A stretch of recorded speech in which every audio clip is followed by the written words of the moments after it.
Hey everyone, in today's video I'll teach you how I fold my laundry Marie Kondo style. If you're new here, my name is Olivier and I'm a certified math and physics teacher in Ontario who is currently doing a master's in statistics at Carleton University.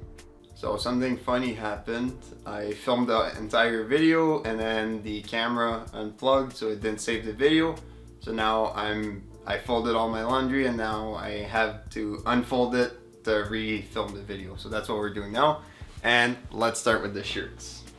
So shirts, Marie Kondo style, you put them the face towards the table or the bed and you're trying to make rectangles. So the idea is to fold it a little bit like this, and the width of your rectangle, like this part, is going to depend on how long your drawers are. So mine are about 10-12 inches, that's about what I want. And then once you have a nice rectangle like this, you can pass your hand over. It's kind of like it gets rid of the folds in it as much as you can. And then depending on the height of your drawer, that's what is going to determine how many times you fold it. But basically you fold it in half, do the hand thing, and then fold it again. And then let's say you have a super tall drawer, you could do it like this, but it doesn't stay well. So what I do is I fold it in half. So that way you can test that you've done a good job by holding it like this, and it's kind of like, ta-da, holds by itself. Then you're gonna have a bunch of shirts beside each other. So that was a t-shirt, and now we can do a long sleeve. Same idea. So this one's a little bit wider. So I just make a rectangle, and we'll probably fast forward so you don't have to watch the entire thing here. Make a nice rectangle. Make a nice rectangle.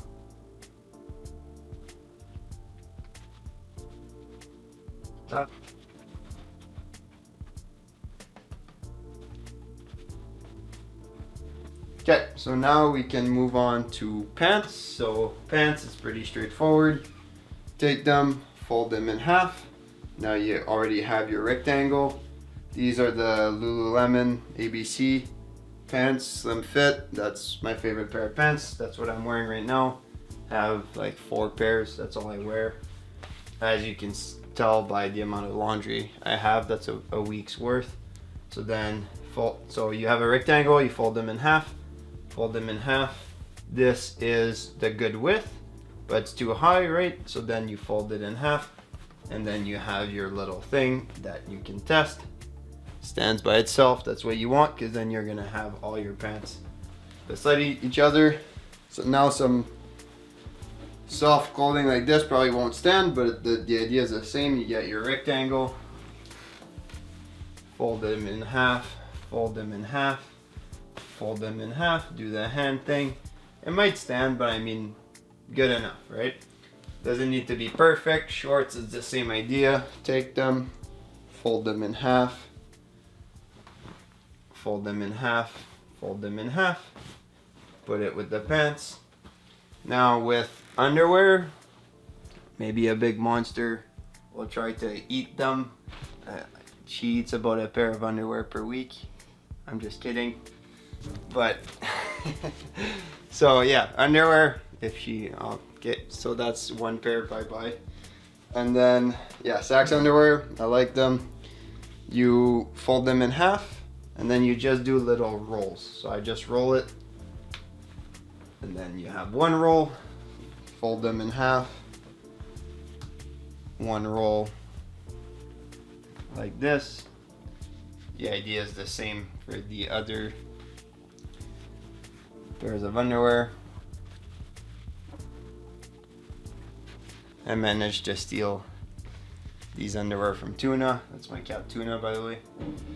She says hi. Okay, so now we can move on to socks. The idea for socks, for long socks, you just put them on top of each other. That's kind of your rectangle.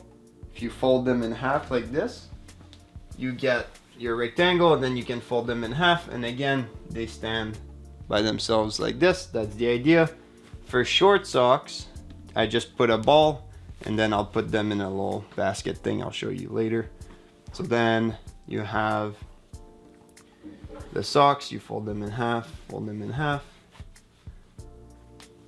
fold them in half, fold them in half. Okay, so now we have our socks. I bought these things, I think they were IKEA, like $5, or I think it was even less than $5. Just a little organizing drawer cube or something like that. Try to put a link in the description. And then it allows you to neatly organize your socks, so then you don't have like one big pile and you can see them. That's the idea. You can choose every day and you can be a bit more minimalist. So for underwear, what I do is I have the rolls, right? I fold the rolls in half, and then that way they stay on top with an organizer like this, and then you see all your underwear every day and it doesn't get a big mess. When I have an extra one like this, I can just squeeze it in. Does the job. And then for the short socks, I just put them in a little basket. So that way, it doesn't take that much time. It looks a lot nicer. It's a lot more organized. You can pick. And as you can tell, I try to optimize for the sock funkiness and not the sock quality. And I have a collection, a big funky socks guy. So now we'll just head over to the drawers and I'll show you how to do that. Okay, so the shirts, the idea behind the shirts is they're all there already. I have the long sleeves on the left, short sleeves t-shirts on the right. So I just squeeze them in and you can see that they're neatly organized, a lot better, and you can pick them out. So let's say you pick this shirt out, it still looks pretty good. So even when you take out 6 shirts, for example, at the end of the week, your drawer is not a mess. It stays like that, right? So, and actually they stay more than when you fold it because they get pressed together and eventually they become little blocks. So that's pretty nice. And then for pants, it's the same idea. You take your pants. Here you can see the different Lulus have in blue. I have the gray ones I'm wearing now. I have the black ones, and I used to have khaki ones. I sold them. And then I also have the ABC shorts as well in blue. So these are the pants, I put them here. And then the shorts, I put them here. So the idea is kind of to design your clothing and to fit your drawers, or to fit your drawers to your clothing. And personally, I should be able to fit all my clothing inside a drawer, so it forces you to have a more minimalist closet, so that's also good. So one question you might be asking yourself is it worth it to do this? I asked myself the same question, but in terms of time, it's about the same amount of time, right? Like, it didn't take very long. Obviously, I'm explaining, it's a lot faster. I didn't do it perfectly today. I tried to do it as close to I would do it, but Dr. Ramani from Med Circle made a video about the dangers of Marie Kondo approach. And from a psychological perspective, if you're already prone to being a perfectionist and being too organized and OCD about it, then that can be harmful for you. But personally, I am kind of a perfectionist, but I've kind of grew out of it. I just like doing things, and that's one of them that helps me be ordered, and it's not pathological. It's not a problem, doesn't stress me out when my laundry isn't folded like that. So for me, it's worth it and made my life better. In terms of time, it's about the same thing. It just improves the quality of it. Hope you've enjoyed this video. I know it's not math or science, anything related, but it's something that I like, and I'm interested in a bunch of things. So if that's up your alley, you can hit the subscribe button. Thank you for watching this video, and I'll see you next time with another episode of Do the Work.